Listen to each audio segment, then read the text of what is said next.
What's going on, guys? Welcome to the vlog. It is cold outside. It's cold. Today is December 8th. My son's birthday is in 2 days. It's the 10th. Oh man, is it cold? It's snowing. I don't know if it's picking it up, but it's still coming down. Snow on the ground. I got my whole fire safe suit on. Wasn't like I was prepped for the winter, but then when it gets here, when it starts snowing, I don't want to drive in it. Alright, I gotta go get this load unloaded. I just got loaded, by the way. Now I gotta go drop it off.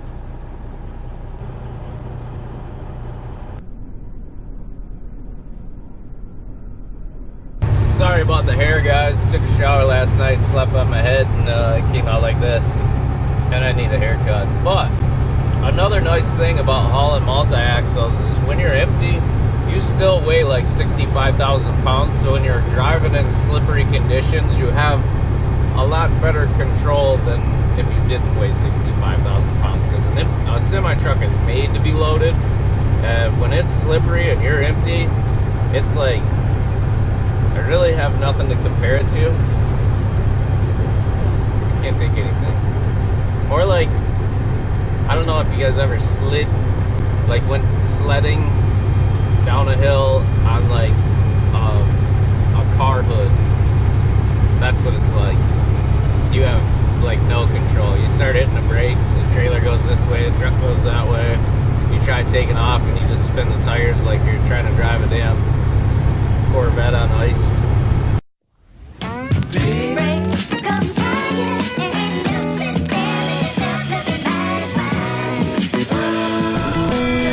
So guys, it's been in total probably 5 minutes since I did the last little clip. It's all ice. He is in the trees. 2 of them in the trees. I don't know how they made it all the way to the trees, but they're in them trees. It's not that bad, but it's the beginning of the season and people here forget how to drive. One nice thing about Canada, I don't know if any of my viewers are Canadian, but I know in Ontario they require you to have snow tires on your car and they do inspections. Michigan doesn't do inspections on vehicles. They require you to have snow tires, so like them guys, they can drive, man. Snow tires help a lot. Hold on. I believe they're like a softer ply. I don't know. Maybe not softer ply, but softer like rubber nubs. So yeah, it's slippery out here. Now I'm going 27 miles an hour.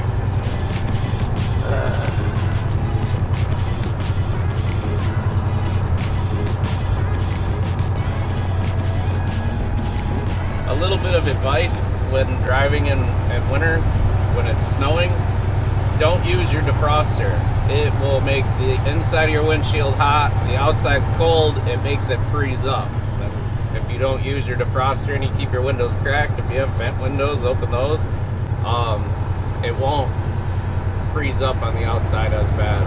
And I did want to say, when you're loaded, you can't really feel this, it's being slippery, because when you hit bumps, you don't slip around, you don't feel it as much in a loaded semi. And then you get in your own personal vehicle at the end of the day and drive on those roads and you're like, oh, you wind up doing like 25 because it is a lot, I don't want to say easier, but it's a lot like not as bad as, it's not as scary. I don't know how else to put that. And here in Michigan, some counties do salt the roads before it snows and while it's snowing, but for the most part, most of the counties do not salt until the snow is done. They don't plow or salt until it's done. It looks like it's been salted here. I don't see no salt on the road, but it's not froze right here. The boys are gonna be busy today. Alright, I'm getting ready. I'm going back to jamming out on the radio and driving slow. It's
to run into the barrier there.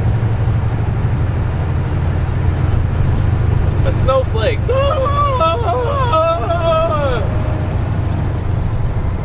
And I got the second load loaded.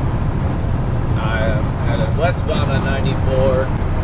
This is my route, by the way, like from St Clair, Marysville area down to the airport on 94. And this is what it looks like, you know, around rush hour. It's always backed up heading eastbound because, like, everybody that works in Detroit lives north of Detroit. And this is technically south we're heading, but you know, when you travel 94, it goes east and west. Let me try to shut this window. Oh, there we go. There'll be a couple of little backups heading this way, but nothing to, like, you know, write home about, I guess. But if you get caught up in anything that's bad, it takes like maybe 10 or 15 minutes longer. That's it. So it's either an hour and 15 minutes or an hour and a half. That's it. I stopped, got a sub. I got some of these chips. They're maple bacon, but they only taste like maple. Yeah, so I run this route like every day, 2 times a day. And you know, so if you're ever over here, look for me. I got it's all winter long and then into the spring a little bit, but it's a decent little route. Gets me home every night. Okay, this is what I was talking about. This side, there's like 4 cars ahead of me, and then, you know, some ahead of them, and then the other side is just almost stopped.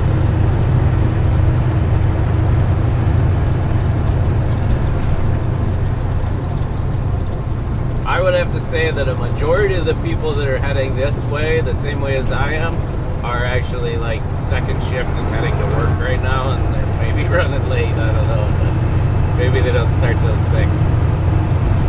Here comes a group of people,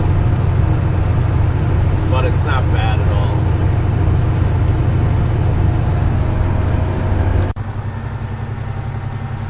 I hope you guys can see me. Earlier today, when the snow was falling and I recorded it, this happened on I-96, so I think that it's still closed. It's gotta still be closed. There was a 40 car pile up with 3 fatalities, so I'm sure 96 is closed. 96 is the next exit up here, and this is what happened this morning. It's kind of zoomed in, but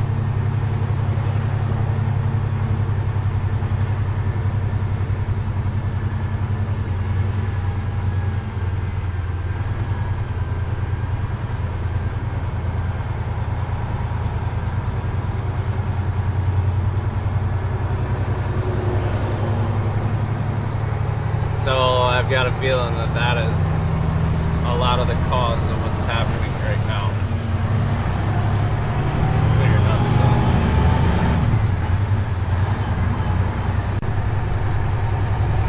Hopefully this will pick up.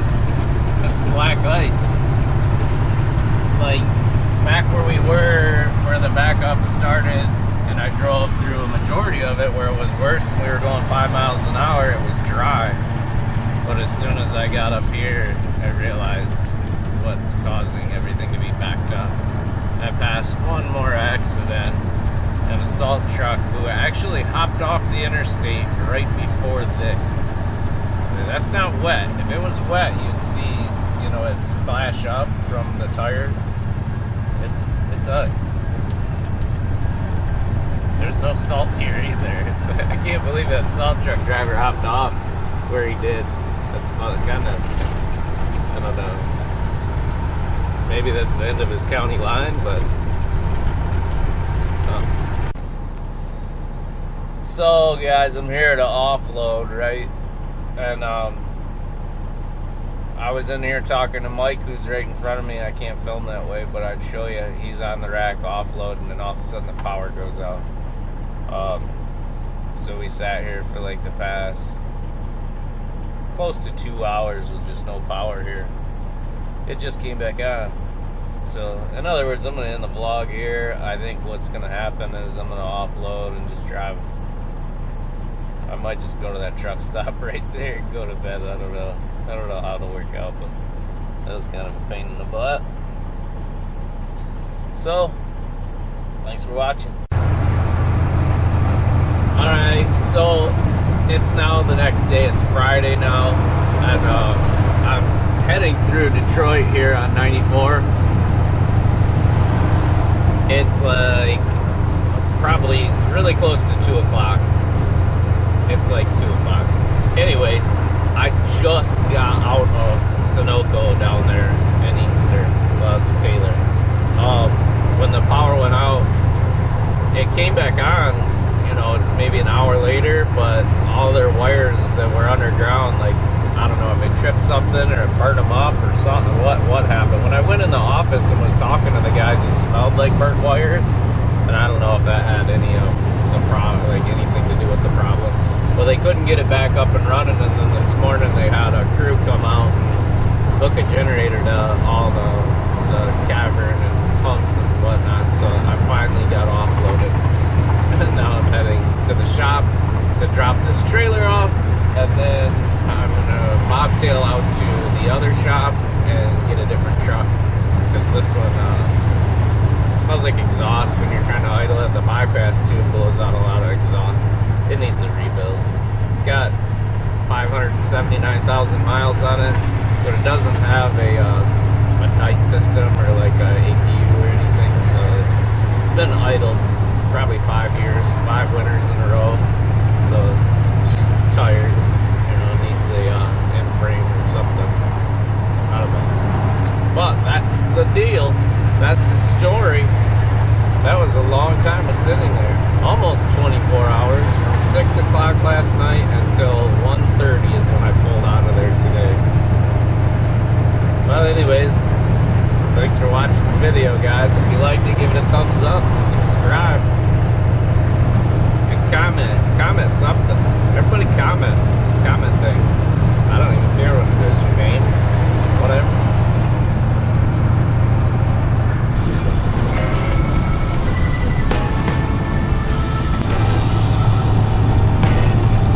Yeah, that's what Dad said.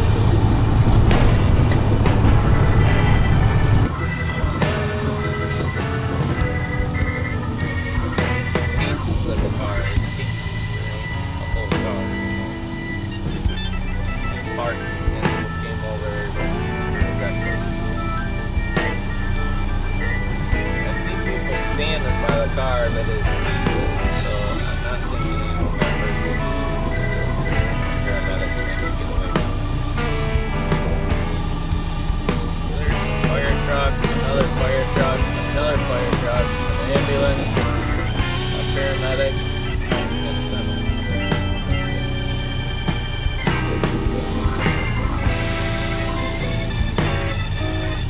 They're pulling someone out of there. Upset. Whatever that car is, it's worth buying, I can tell you that much, because they're getting out of it. They're standing on their own.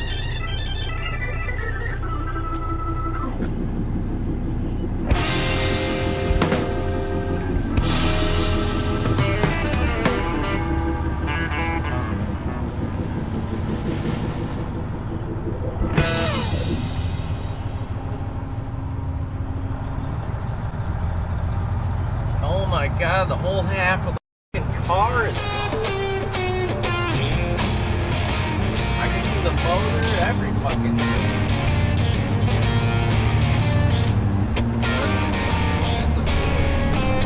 That's M.I.L.E right now. Right over.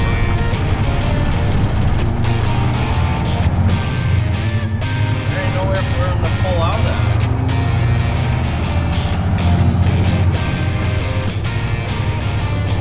Oh yeah, they come underneath of it. His tank is smacked. What's up, guys? I just can't end the vlog. I'm eating. I stopped here at my local gas station. It's still snowing. waiting for a special someone who's gonna get here with me, and we're gonna take this truck and swap it for a new truck. So then my week will be done. So we got about 3 hours of work still.